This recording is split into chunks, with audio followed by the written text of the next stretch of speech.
Man helps elderly person in need on his way to work, gets fired for being late, but then this happens. Raymond was a simple man with a generous spirit and unquestionable work ethic. His days were filled with an exhausting routine, marked by his dedication to his family and long hours at a small accounting firm. He knew that life was rarely easy, especially for someone in his position, but that never stopped him from facing challenges with courage and determination. His love for his wife and 2 young children was the fuel that drove him, giving him strength to endure the hardships that piled up like heavy clouds in a gray sky. Working in an environment where stress seemed to be the only constant was not simple. The office was a place where relentless demands and tight deadlines created tension at every moment. The salary he earned was modest, barely covering the basic expenses at home. This reality made him feel the weight of his responsibilities as a provider, while financial insecurity loomed over him like a constant shadow. Still, Raymond never complained. He accepted his reality with a serenity that many admired but few truly understood. Despite the daily pressure and the sense of exhaustion that seemed to never leave him, there was something about Raymond that made him different. His kind heart and willingness to help others stood out. It was not uncommon to see him offering a smile or a word of comfort to someone in need, even when he himself was overwhelmed. This characteristic, so intrinsic to his personality, was not just a conscious choice, but a natural extension of who he was. Raymond firmly believed that small acts of kindness could make a significant difference in the world, even if no one else noticed. He saw empathy as a non-negotiable principle, something that should be practiced without expecting rewards. This trait of his made him special, even amidst a draining routine and financial insecurity. That day, Raymond woke up to the sound of the alarm clock, his eyes still heavy with sleep. The day had barely begun, but his mind was already flooded with the usual worries: bills to pay, work demands, and the desire to spend more time with his family. He put on his worn-out suit, the only one that still seemed presentable, and adjusted his faded tie in the cracked mirror of the small bathroom.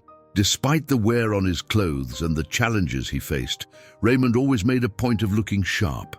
It was the least he could do to face the world with dignity. In the kitchen, his wife quickly prepared breakfast. "Good morning, love," she said, handing him a cup of strong coffee. He smiled tiredly. "Good morning. Everything ready for the day?" he asked, taking a hasty sip. She nodded, watching him with concern. "Remember, today the road will be busy. You can't be late again." "I know, but there's no other way. I have to drop the little one off at school first," he replied, casting a fond look at his son, who was nibbling on a slice of bread while playing with a toy car. "Come on, champ," Raymond called, adjusting his son's backpack on his shoulder. The boy, excited, ran up to him. As he kissed his wife's forehead before leaving, he said, "See you later. I'll run to avoid being late." "Good luck, Raymond." "Have a good day," she said, but concern still lingered in her voice. Raymond and his son left the house and headed toward the school, walking briskly. The routine of dropping the boy off at school always left Raymond with little time to get to work. At the school gates, he knelt to be at his son's level. "Now, be good, okay? Pay attention in class." "Got it, Dad," the boy replied with a smile. Raymond kissed his son's forehead before watching him go through the gate. As he said goodbye, Raymond glanced at his watch. He was late, as usual. He quickened his pace, almost jogging through the busy streets, mentally calculating whether he would make it in time. He had already received a stern warning from his supervisor a few weeks ago after being late multiple times due to taking his son to school. The man had made it very clear: "One more late, Raymond, and you're out." The memory of those words echoed in his mind like an alarm. Raymond knew that losing his job would be devastating for his family, but he also couldn't stop fulfilling his role of taking his son to school every morning. As he hurried along, dodging people who were walking slowly on the sidewalks. Something on his right caught his attention. The scene was unsettling.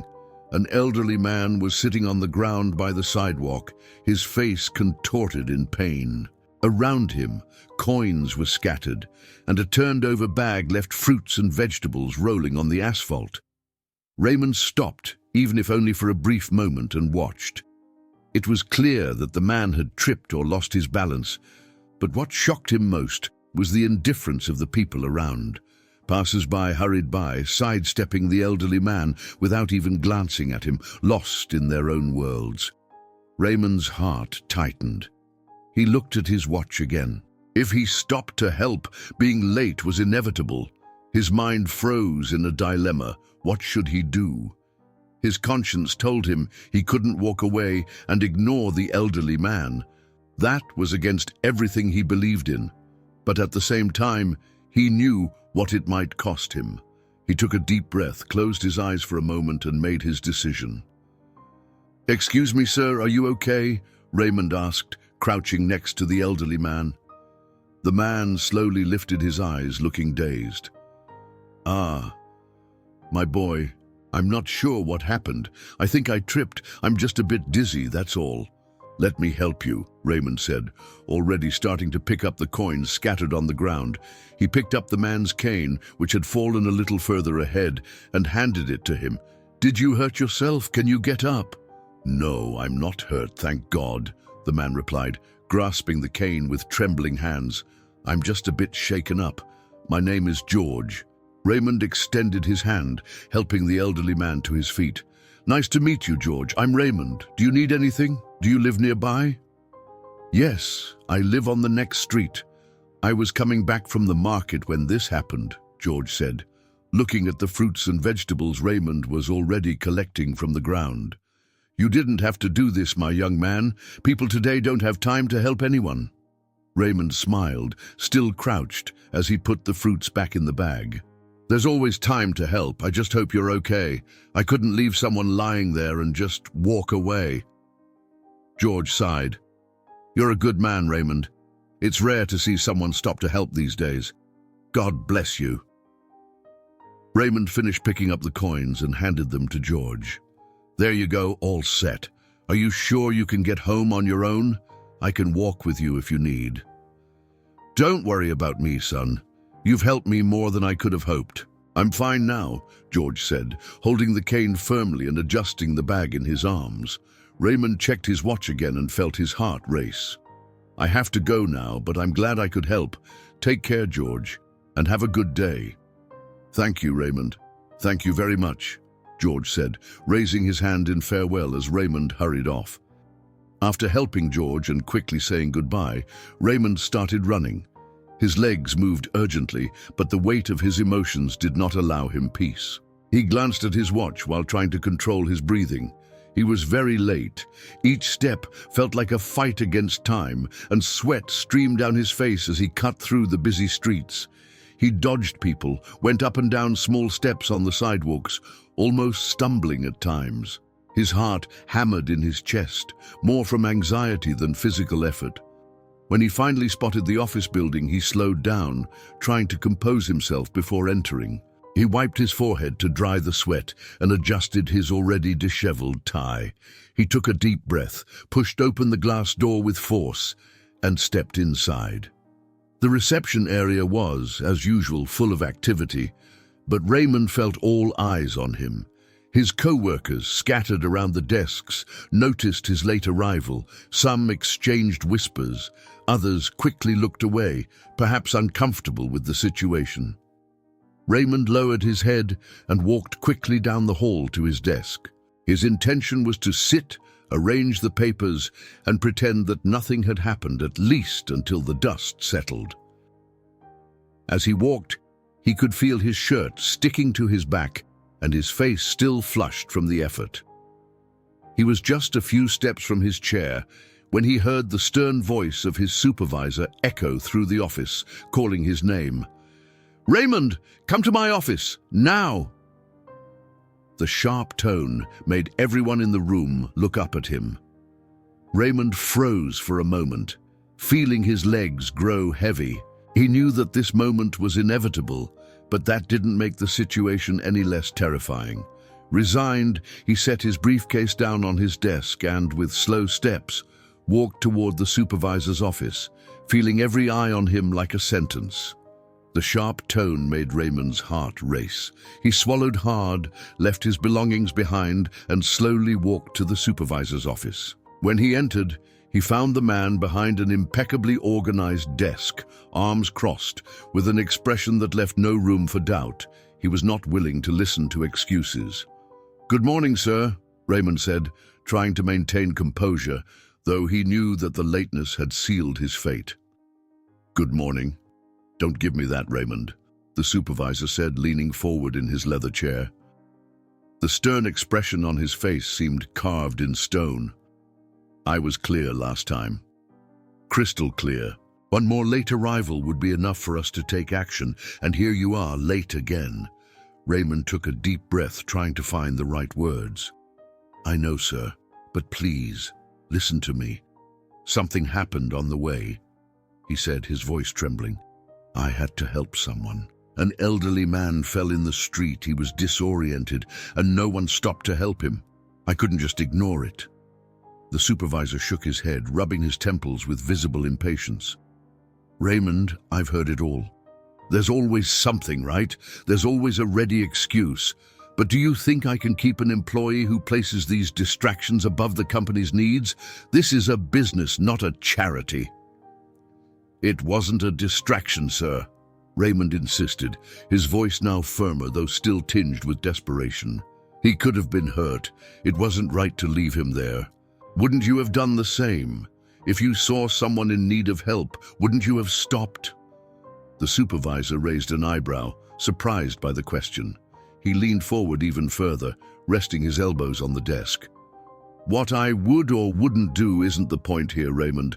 My job is to keep this company running, and your job is to be here on time, fulfilling your duties. You failed at that repeatedly, and now the limit has been reached." Raymond felt his heart race. "Please, sir," he said, his voice almost breaking. "My family depends on this job. I give everything I have here. I work overtime whenever asked. I give my best every day. This job means everything to me." The supervisor raised his hand, cutting off Raymond's plea. "The decision has already been made.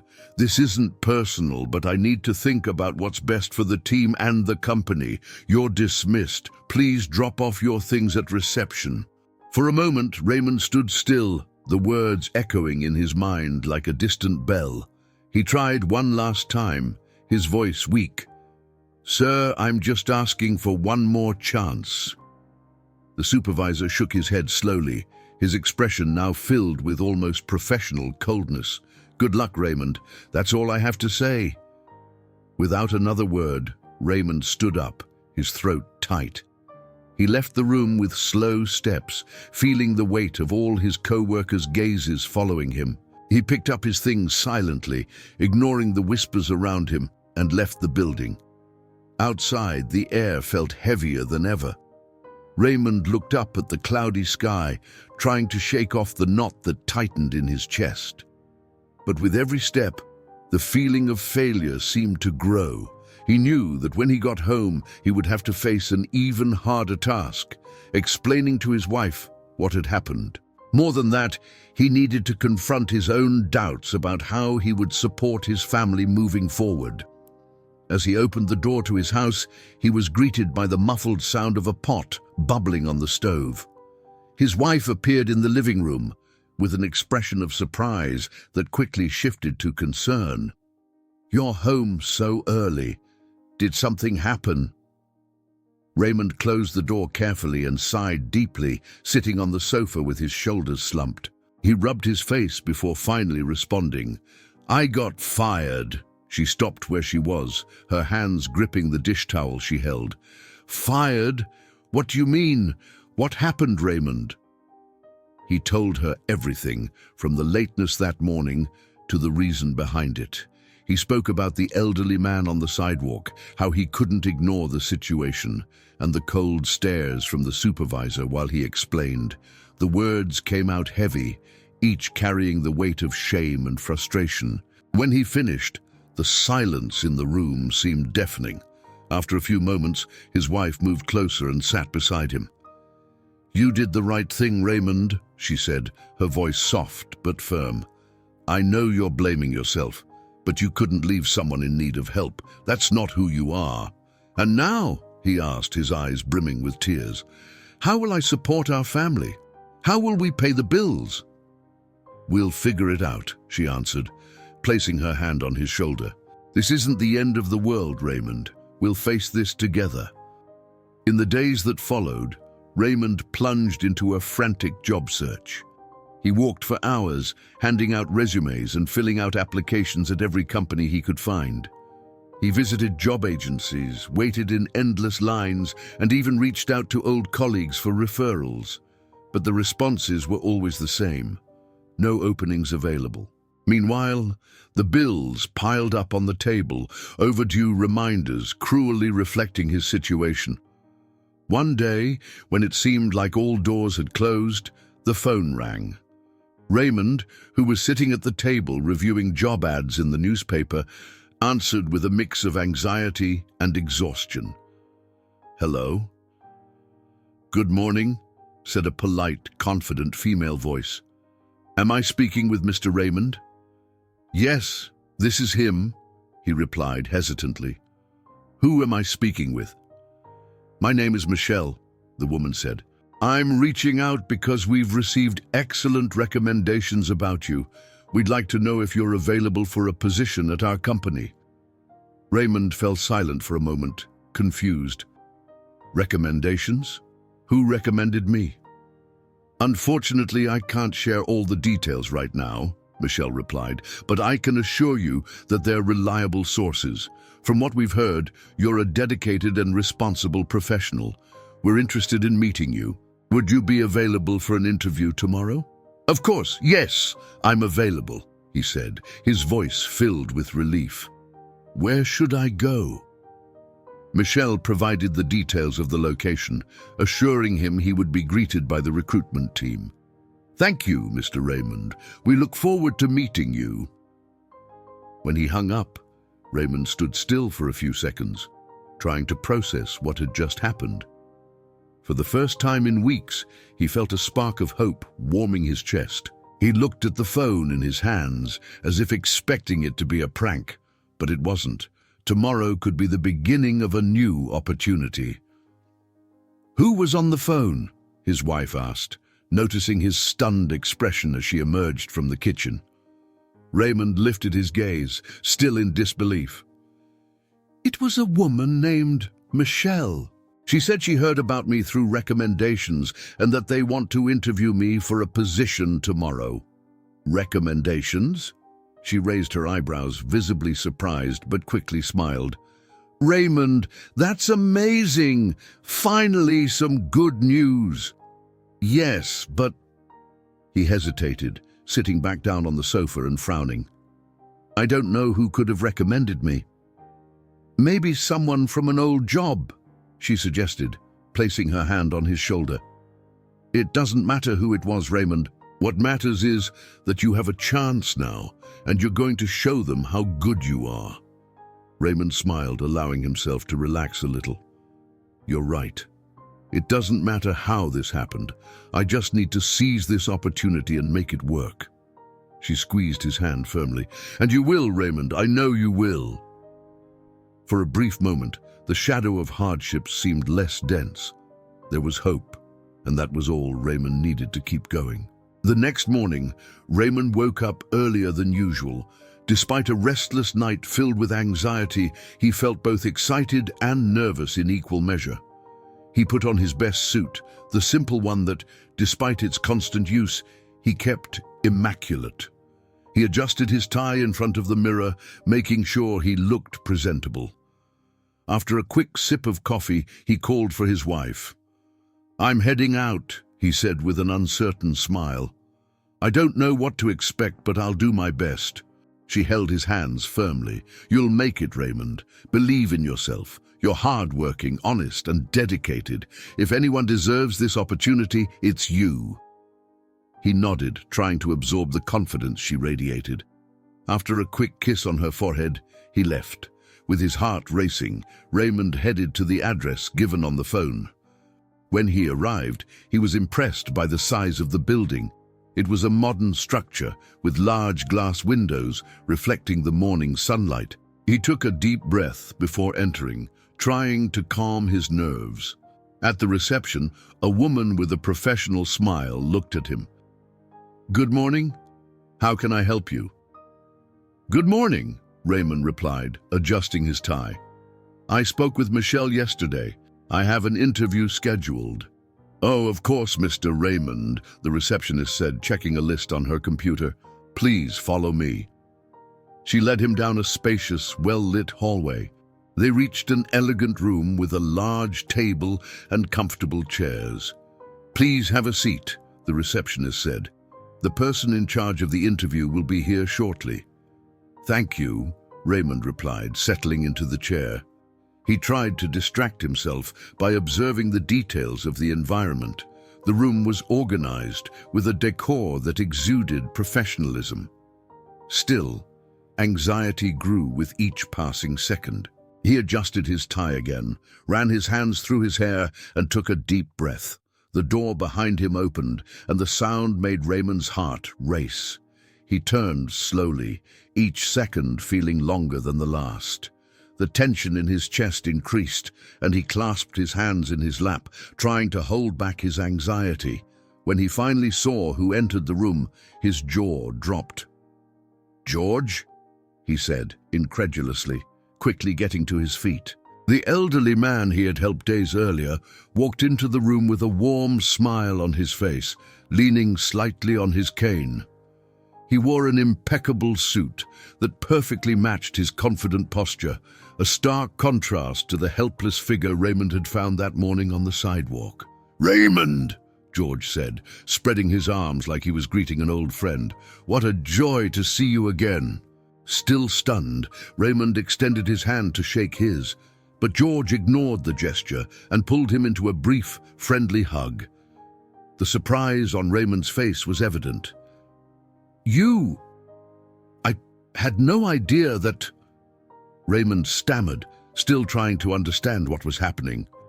"Ah, I imagine you didn't," George said, laughing as he sat down in front of Raymond. "Let me start from the beginning. My name is George, as you know, and I'm the founder and owner of this company. And I'm also the clumsy old man you helped a few days ago." Raymond blinked, still processing the words. Of course I remember. But what does this all mean?" George folded his hands on the table, his expression becoming more serious. "It means, Raymond, that I'm here today because I recognize something in you that's hard to find. Character. Empathy. You didn't hesitate to stop and help a stranger, even knowing that it could cost you something important.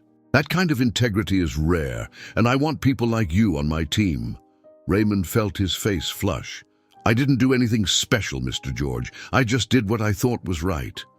"And that's what makes you special," George replied firmly. "When you helped me, it was clear you were in a hurry. After you ran off, I realized something important was at stake. I noticed the logo of your company on your suit, and frankly, I knew what that meant. This company has a reputation that leaves a lot to be desired, and I suspected you weren't in an environment where you could thrive." Raymond looked down, thoughtful. "You're not wrong. It was a tough place." George nodded. "Well, I talked to my daughter Michelle, who works here with me, and asked her to contact your old company to learn more about you. That's when we found out you no longer worked there. That caught my attention." Raymond furrowed his brow. "What do you mean? You knew I got fired?" "Yes, but at the time, we didn't know the details," George explained. "Michelle took a few days to track you down. All we had was your name. It was a small challenge, but with perseverance, we managed to get in touch, and thankfully you answered." Raymond felt his heart tighten, still in disbelief at what he was hearing.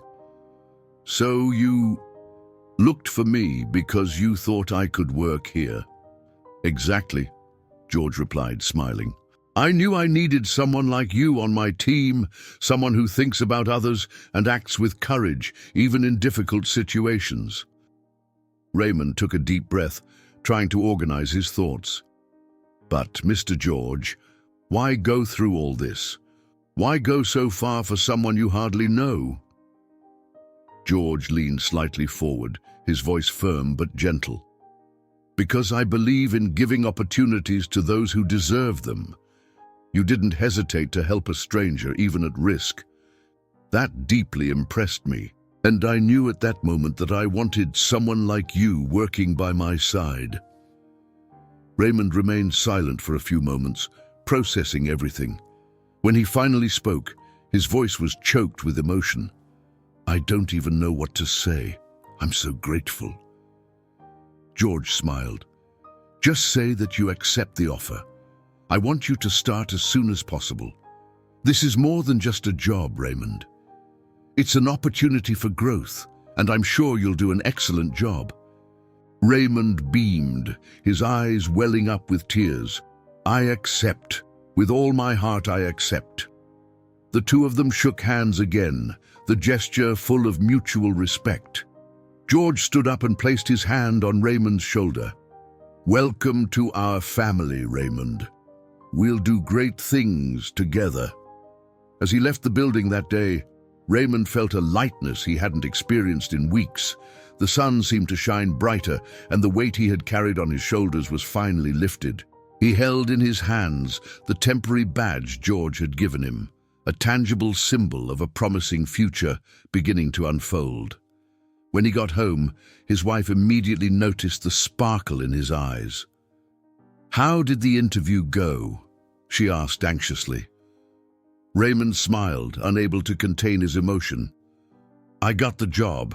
I was hired, and it's so much more than I could have dreamed. He told her all the details, from the surprise of meeting George again to the job offer and the businessman's excitement about having him on the team. His wife hugged him tightly, her voice choked with relief. I knew things would get better. I knew your kindness wouldn't go unnoticed. In the following months, Raymond found not only financial stability, but also a work environment that valued his skills and principles. He quickly grew within the company, always dedicated and humble, learning from George and his colleagues. His relationship with George also evolved, becoming a deep friendship based on mutual respect and admiration. Raymond often remembered that morning when he made the difficult decision to stop and help someone, and the impact that moment had on his life. The future finally seemed to smile on Raymond and his family. He had not only secured what he needed to provide for those he loved, but he had also reaffirmed his belief that doing good, even in the toughest moments, is always the right path. After all, simple gestures can change lives, even your own. If you enjoyed this story, don't forget to subscribe to the channel, leave a comment, give it a like, and activate the notification bell so you don't miss any of our upcoming videos. See you in the next story.